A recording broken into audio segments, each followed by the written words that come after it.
Hello, and welcome to Anchor Points Bible Study, where today we are going to be talking about bitterness. Hi, I'm Tony, and here at Anchor Points, we like to anchor every area of your life in Christ and help you to have some tools or maybe get some good ideas or new ideas of how you can approach the scriptures and how you can apply it to your life and encourage you. Thank you for spending some time with me. I really appreciate the support that I just can't imagine. We're almost coming up on a year since we started this YouTube channel, and I love doing it. I love the study, the research, the preparation. I love the whole thing. So I appreciate you so much. If this is your first time here, I really appreciate you checking me out, checking the channel out. And this channel's not for me. This channel's for you. And there's many things that I say, but the biggest one is I just want to be able to come and give you something, a nugget, and then you can go and be encouraged to go and research some more. So don't forget to hit that subscribe button and that bell notification so you can get notified when I put a post up new content. So bitterness. So what is it? So the Webster's 1828 definition of bitterness is the bitter taste, or rather quality, of things that excites a a disagreeable sensation in the tongue, right? So that's the literal definition of bitterness is, it just doesn't taste good. But bitterness in our life has this quality of in our lives where we are bitter, angry, resentful, all of these come into the same category where we may have gone through a situation in our lives where somebody had mistreated us, somebody has done something to us that we just are just holding on to, and we begrudge them. Well, I'd like to encourage you today to let's consider some of these things, not negating anybody's situation as far as having the reasons why one is bitter or one has some resentment or somebody is holding on to something against somebody, but rather let's look at the scriptures and help us to understand where this might come from and how we might be able to rid our lives of it. So when I was doing my research, I first found Hebrews 12:15, and we'll get into that in a minute, but it talked about the root of bitterness, and the root of bitterness comes from a certain thing. Well, from this, I started looking, and the very first instance where we talk about bitterness and things is where it talks about gall and wormwood. And that's actually found in the Old Testament. And the first instance of this is found here in Deuteronomy chapter 29, verse number 18. It comes from the idea that says here, lest from the Lord our God and go and serve other gods, these nations, lest there should be among you a root that beareth gall and wormwood. So in that passage, we can see that there's a coming away from the Lord, and that's going to have that root that beareth all things.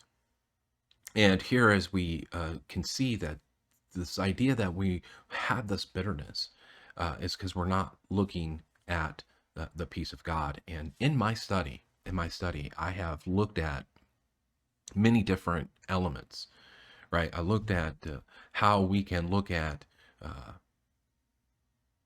where this is coming from, where's the root of this bitterness. And I have to say that in my personal life, I went through some time where I was bitter towards some people. And it wasn't until God got a hold of my heart that I needed to forgive. God has forgiven me. He took me as I am and forgave me. I too need to bring in that forgiveness in my life towards other people. Rather, our bitterness is towards people, right? So as we look at the scriptures and bring it together, let's look at Hebrews chapter number 12, verses 14 through 17.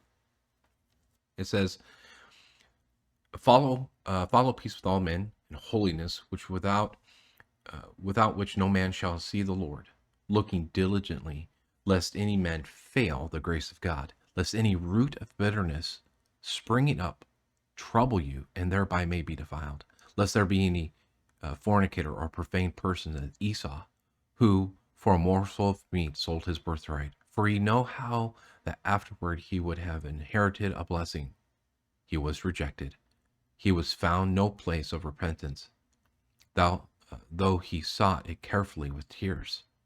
So here I picked up a couple things here.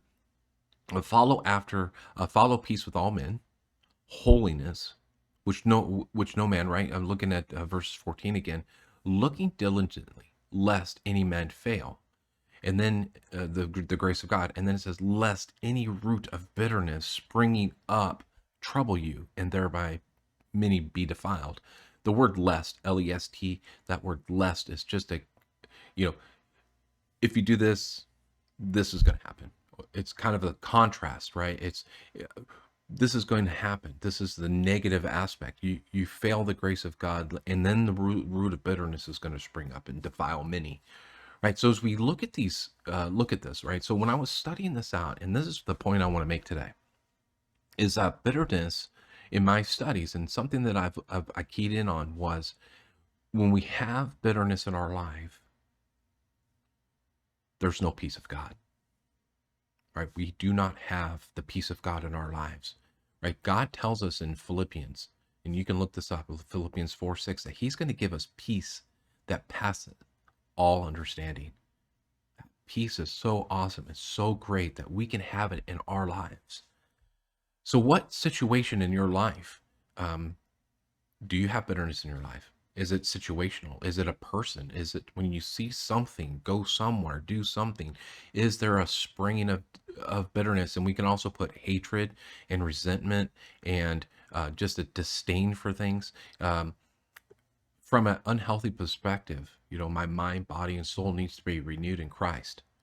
Right? You look at Ephesians chapter number 4, and there's a contrast. Start in verse number 20 through 32. Those 12 verses are fantastic in and what Paul's showing is that there's a contrast.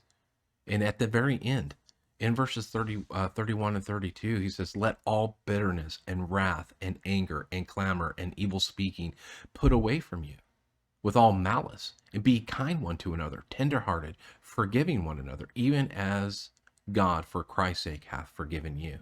There's things in our life that we need just to forgive because God forgave us. And we need to show forgiveness. And I believe, and we look at, go back to Hebrews chapter number 12, that if I have peace and I can forgive and I have holiness, then it allows me then to show God. Right? Let's look at verse 14, Hebrews 12:14. Follow peace with all men and holiness, without which no man shall see the Lord. Pretty plain to me that I in my life need to have peace and holiness. So I'm not bitter. I'm not angry. I'm not clamoring after things, but showing the love of God that people can see the Lord in me. I hope this was an encouragement to you. I hope that may not be something you're dealing with today, but maybe in the future you'll remember this lesson as we look at the scriptures and we try to anchor every area of our life in Christ. Let's go forward today, will we? Thank you for stopping by, and until next time, have a great day.